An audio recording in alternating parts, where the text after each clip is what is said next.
questions. I'll defer to my co-chair first if you have any questions or comments. Yeah, actually, I just, and I don't know whether this is the right panel or the previous one was, but so I appreciate the presentation on what CalSTRS does in terms of looking at career paths for people. I was wondering in terms of, as we're looking at the state civil service, we have a lot of different boxes people go into, but as we're looking at civil service, what are the challenges? You have someone who comes in.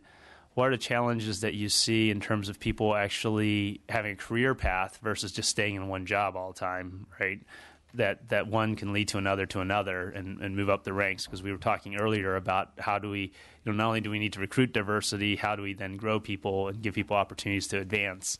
And I think that's also, if we want to try to attract more young people, I mean, they're going to want to know what the career path is. They're probably not thinking about, I'm just going to do this for the next 30 years and then retire in the same job I started in 30 years ago. So what are the challenges that you see there, and also what was the department looking at doing to try to be sure that people have career paths when they get recruited to the civil service? Sure, I can address that. So part of the civil service improvement effort that we have underway, we have several teams actually looking at professional development opportunities, another whole work stream with several teams involved in recruitment strategies.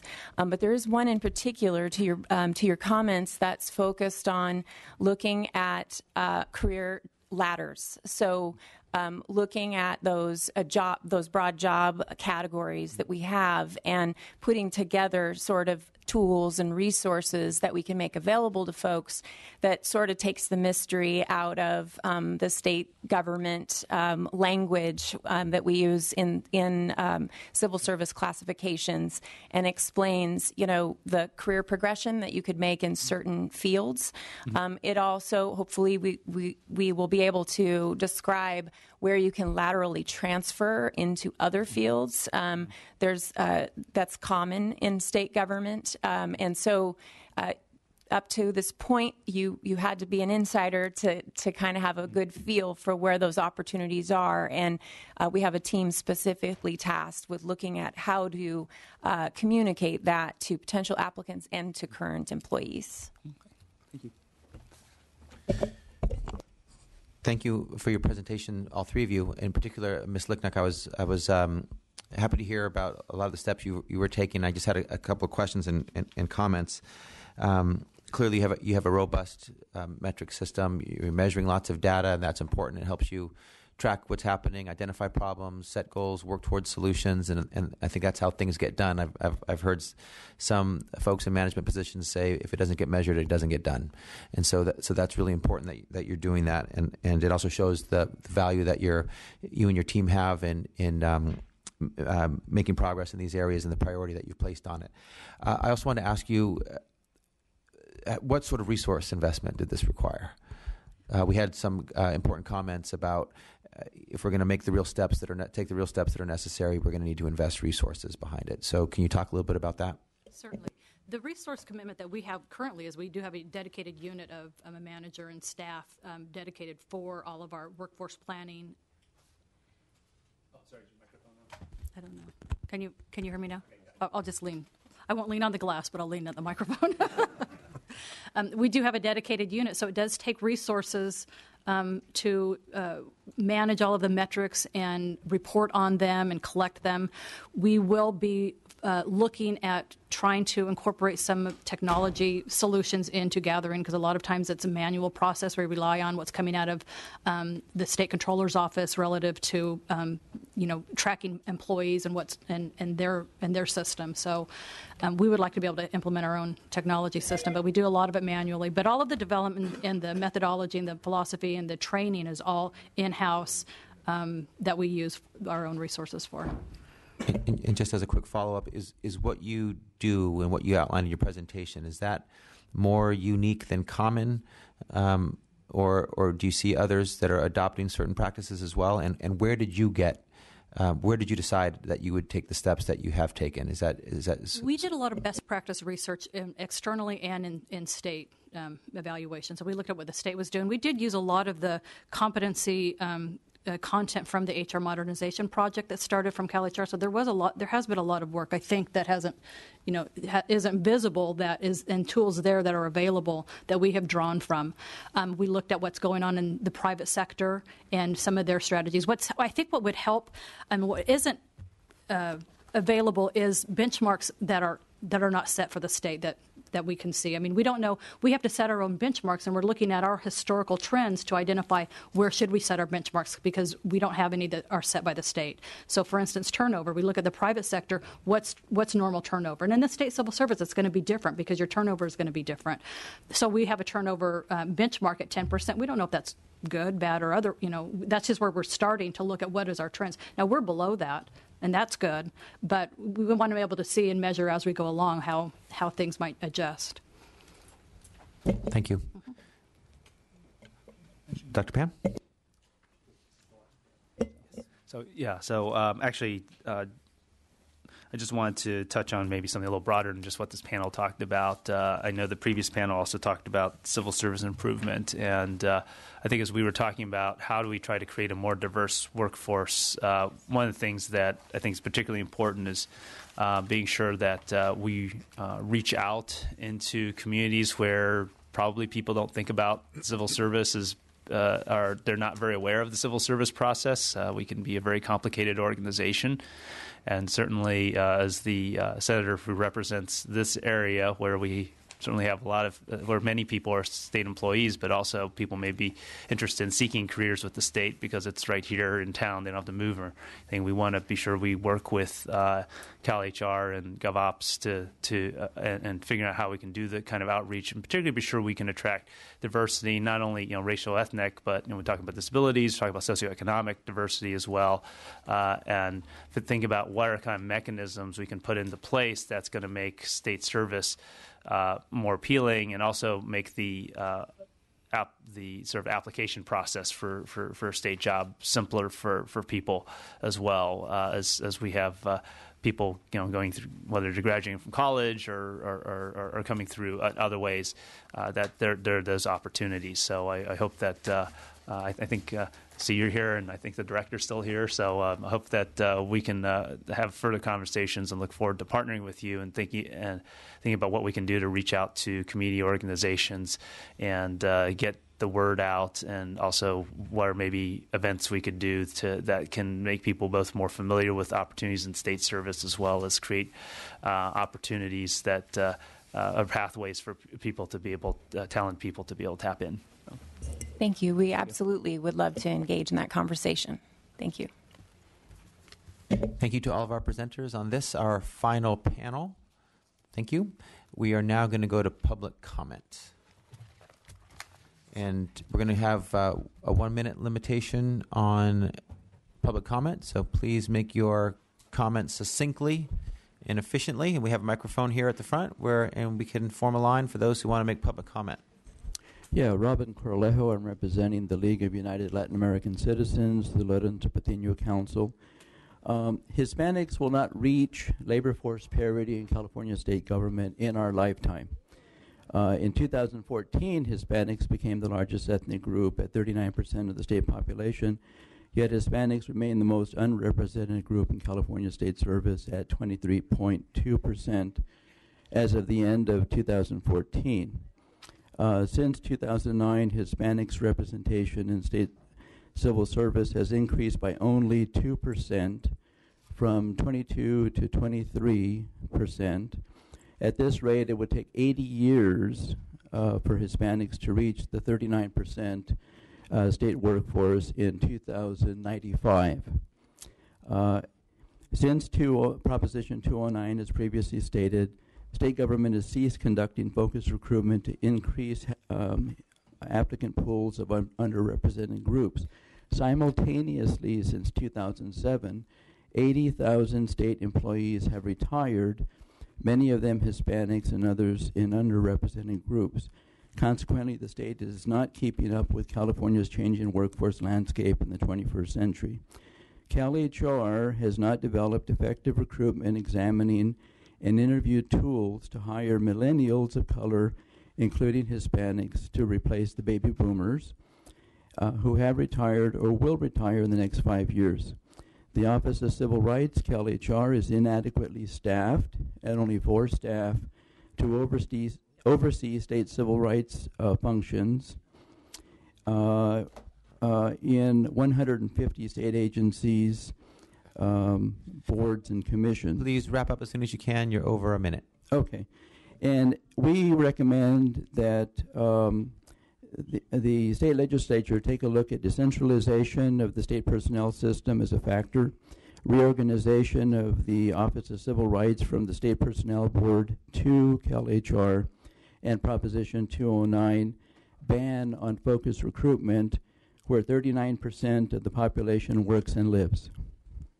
Thank you. We also have your written submission, which we appreciate. Thank you.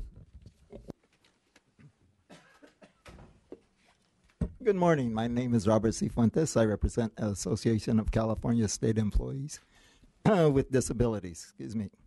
As was stated, this is the 25th anniversary of the Americans with Disabilities Act, and yet the underemployment and unemployment of persons with disabilities in the state of California is exceedingly high, resulting in personal, societal, and economic negative impacts on the state and its citizens. The state itself has not met its full potential as an employer of persons with disabilities. In 2009, representation of persons with disabilities was at 9.4%. Now in 2015, it is at 11.3%, resulting in only a 1.9% increase in a 7-year period. ACSED contends that disability issues are diversity and civil rights issues. We support full equal employment opportunity for all who seek employment within the state civil service. And we ask for your commitment to take actions to create a truly diversified state workforce. And we ask for your commitment to ensure that the issues of persons with disabilities are addressed during that process of creating a diversified workforce. Thank you. Thank you. All right, thank you. Thank you for the time. Good morning or good afternoon. So my name is Julio Gonzalez. I'm here representing United Latinos. I'm the vice president of a group of community leaders and professionals that urge Latinos to participate in all levels of civil society. We strongly urge you that you do due effort to have state service reflect the society it serves, because not having that occur will incur its own consequences down the road. We really want to avoid that. However, having heard all the testimony this morning individually, having 15 years of hiring for Fortune 500 companies, one thing that I did not hear was the inclusion of Gen Xers. And Gen Xers they have about 20, 25 years left in the cycle of being able to be employed and career-wise. But a distinction that all hiring professionals know currently is that folks work on a project basis, and all careers are limited in any level. And I didn't hear any accountability for employing people in interim periods of 10 to 15 years or less. And that would include the millennials that you've been discussing this morning that typically will hold on to a job You're at for 1 about minute. 5 to 7 years. Thank you so much. Thank you. Again, thank you for the time.